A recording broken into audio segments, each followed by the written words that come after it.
શ્યામકુમારના નમસ્કાર। આજના વિડીયોમાં આપનું સ્વાગત છે। તો ચાલો આજે પણ જાણી લ્યો નવી માહિતી।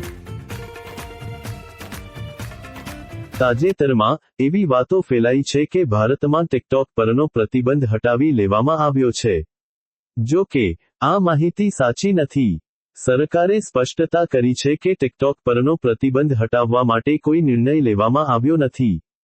કેટલાક વપરાશકર્તાઓ માટે ટિકટોક વેબસાઇટ આંશિક રીતે સુલભ થઈ ગઈ હોવાના અહેવાલો છે, પરંતુ મોબાઈલ એપ્લિકેશન હજુ પણ ગૂગલ પ્લે સ્ટોર અથવા એપલ એપ સ્ટોર પર ઉપલબ્ધ નથી।